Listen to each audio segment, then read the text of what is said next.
सौम्या के मोबाइल पर एक के बाद एक 2 मैसेज आए थे। उसने चेक किया कि उसके अकाउंट से विवेक ने 15,000 रुपये निकाल लिए हैं। यह आज की बात नहीं, हमेशा की है। विवेक सौम्या के पैसों पर अपना हक समझता है। सौम्या आज भी उस दिन को कोसती है जब प्यार में अंधी होकर तन मन और धन सब कुछ विवेक को शादी की पहली ही रात समर्पित कर दिया था। विवेक और सौम्या शादी से पहले से एक दूसरे को जानते थे।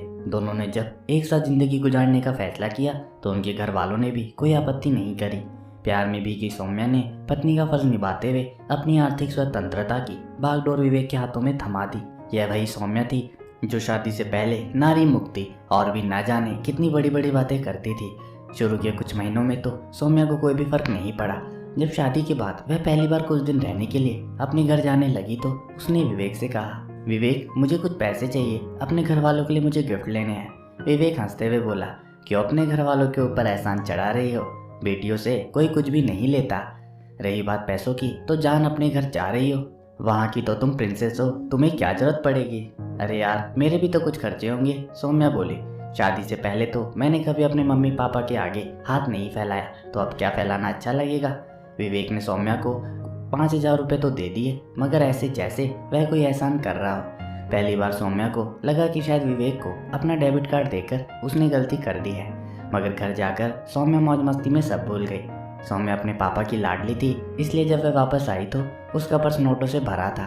कुछ दिनों तक जब तक सौम्या का पर्स नोटों से भरा हुआ रहा, यह बात आई गई हो गई।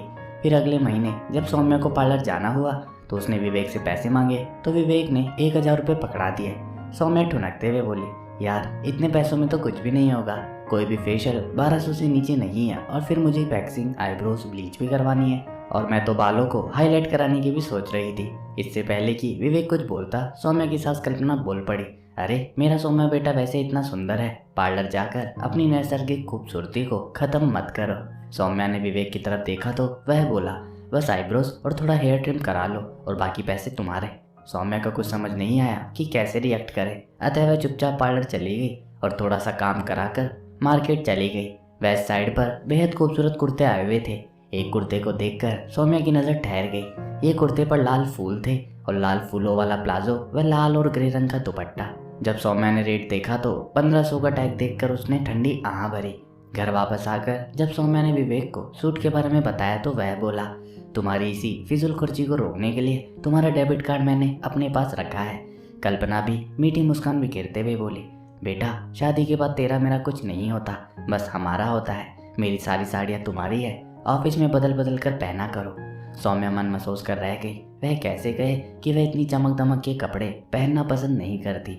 एक दिन सौम्या ने अपनी मम्मी से जब अपने डेबिट कार्ड के बारे में बात करी तो वह बोली, अरे तो क्या विवेक तुम्हें अब्यूज़ करता है? तुम्हें किसी चीज़ की कमी है क्या? सौम्या ने कहा, मम्मी बात मेरी फ्रीडम की है, मेरे पैसे हैं, जैसे चाहे वैसे खर्च करो। मम्मी बोली, तेरी इसी फिजूल खर्ची के कारण विवेक ने यह किया होगा।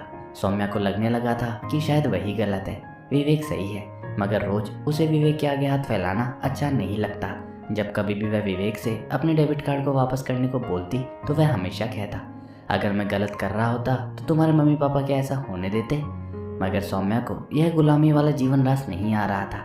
आज शुक्रवार है। सौम्या की पूरी टीम का बाहर शॉपिंग और मस्ती करने का इरादा था। जयती ने सौम्या से पूछा, चलोगी ना तुम भी? हाँ चलूंगी, मगर आज मैं अपना वॉलेट घर भूल गई हूँ, सौम्या ने कहा। जयती खिलखिलाते हुए बोली, अरे तो क्या मुश्किल है, मेरा कार्ड स्वाइप कर लेना। उस दिन सौम्या ने खूब मजे किए। तय था कि सारा खर्चा बराबर बांट लेंगे। सौम्या के हिस्से में 2,000 खाने पीने का खर्च था और सौम्या ने 2,000 की एक ड्रेस भी ले ली थी। जब सौम्या रात को 11 बजे घर लौटी तो पूरा घर सो चुका था। विवेक सौम्या को देखकर बोला, यह क्या, तुमने शराब पी रखी है? सौम्या हंसते हुए बोली, अरे यार भूल गए क्या, पहले भी तो मैं तुम्हारे साथ हर फ्राइडे नाइट ऐसे ही पीती थी। हाँ पर यार तब की बात और थी। विवेक बोला, अब हम शादीशुदा हैं, हम पर घर की जिम्मेदारियां हैं, तुम्हारी इसी फिजूल खर्ची के कारण मैं तुम्हारा डेबिट कार्ड नहीं देता हूँ। सौम्या बोली, पर मैंने तो जयती से लेकर 4,000 रुपये खर्च कर दिए आज। विवेक गुस्से में बोला, क्या जरूरत थी?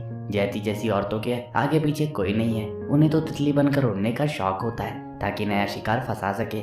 सौम्या को विवेक का जयती के बारे में ऐसा बोलना बिल्कुल भी अच्छा नहीं लगा। सोमवार को पूरा दिन सौम्या जयती से नजरें चुराती रही। सौम्या को ऐसे पाई पाई का मोहताज होना अच्छा नहीं लग रहा था। सौम्या रोज विवेक से जयती को देने के लिए पैसे मांगती। विवेक रोज उसे एक लंबा चौड़ा लेक्चर देता, मगर आज जब सौम्या ने देखा कि विवेक उसके डेबिट कार्ड से अपने लिए शॉपिंग कर रहा है तो उसे उसके दोगलेपन पर बहुत गुस्सा आया। सौम्या ने जयती को पूरी बात बता दी। जयती बोली, यार तुम इतना सब सही क्यों रही हो? आज मेरे साथ बैंक चलना और नए डेबिट कार्ड के लिए अप्लाई कर देना। सौम्या बोली, मगर क्या ये ठीक रहेगा? अरे ये ठीक गलत नहीं बल्कि तुम्हारा मौलिक अधिकार है, जयती बोली। सौम्या ने जयती के साथ बैंक जाकर नए डेबिट कार्ड के लिए एप्लीकेशन दे दी। अगले दिन जब सौम्या दफ्तर से आई तो विवेक गुस्से में बोला, क्या तुमने अपना डेबिट कार्ड ब्लॉक करवा दिया? सौम्या बिना डरे बोली, हाँ, क्योंकि मैं अपनी कमाई को अपने तरीके से खर्च करना चाहती हूँ। विवेक की मम्मी कल्पना बोली, किस चीज़ की कमी है तुम्हें सौम्या? विवेक, तभी मैं ऐसी तेज लड़की के खिलाफ थी। सौम्या, मैंने अपने परिवार वालों को बड़ी मुश्किल से मनाया था। विवेक बोला, बस इतना ही विश्वास है तुम्हें मुझ पर? सौम्या बोली, चलो अगर अपना डेबिट कार्ड देकर ही विश्वास को जीत सकते हैं तो तुम अपना डेबिट कार्ड दे दो, मैं अपना तुम्हें दे दूंगी। विवेक पैर पटकते हुए अंदर चला गया और फिर पूरे घर ने सौम्या से बोलना छोड़ दिया। सौम्या के घर वालों को भी सौम्या की गलती लग रही थी। सौम्या से जब और अधिक सहन नहीं हुआ तो वह जयती के साथ रहने चली गई। जयती 35 वर्षीय तलाकशुदा महिला थी जो जिंदगी अपनी शर्तों पर जीती थी। सौम्या को अपना नया डेबिट कार्ड मिल गया था। सबसे पहले उसने जयती के पैसे लौटाए और फिर जयती को डिनर पर ले गई। विवेक वहाँ अपने क्लाइंट के साथ पहले से बैठा था। सौम्या को जयती के साथ देखकर उसके तन बदन में आग लग गई और सौम्या के पास आकर बोला, इसी सैर सपाटे के लिए तुम्हें कार्ड चाहिए था? अभी भी समय है, आंखें खोलो नहीं तो तुम भी जयती जैसी कैटेगरी में आ जाओगी। सौम्या चुपचाप सुनती रही और विवेक के जाने के बाद रोने लगी। जयती समझते हुए बोली, क्या तुम्हें लगता है कि तुम वापस वही गुलामी वाला जीवन जी सकती हो?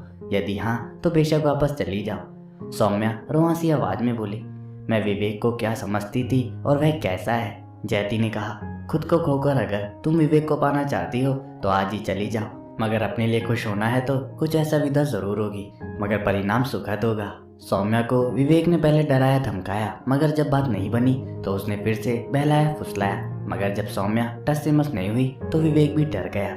विवेक भी अपनी शादी को एक डेबिट कार्ड के कारण दांव पर लगाना नहीं चाहता था। एक आम पति की तरह वह सौम्या की हर चीज पर अपना हक समझता था, मगर वह ऐसा करते करते भूल गया था कि वह सौम्या के मौलिक अधिकार का हनन कर रहा है। विवेक ने सौम्या को फ्राइडे की रात फोन करके डिनर के लिए बुलाया। सौम्या जब पहुंची तो विवेक पहले से ही वहां बैठा उसकी प्रतीक्षा कर रहा था।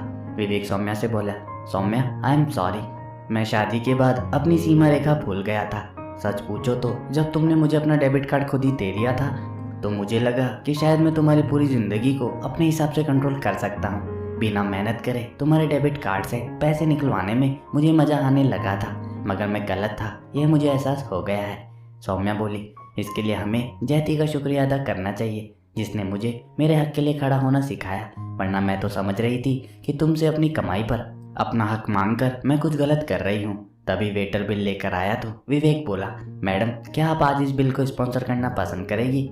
सौम्या ने मुस्कुराते हुए अपना डेबिट कार्ड स्वाइप कर दिया और इस तरह इस झगड़े का यहाँ पर अंत हुआ। छोटी छोटी बातें कभी कभी इंसान को किस हद तक ले जाती है यह वह खुद भी नहीं सोच सकता। तो आपको ये कहानी कैसे लगी कमेंट करके जरूर बतावें, और अगर अच्छी लगी तो हमारी इस कहानी को ज़्यादा से ज़्यादा लाइक और शेयर करें, और इस चैनल को सब्सक्राइब नहीं किया तो चैनल को सब्सक्राइब जरूर करें ताकि हमारी कहानियाँ आप लोगों तक ज़रूर पहुँचे।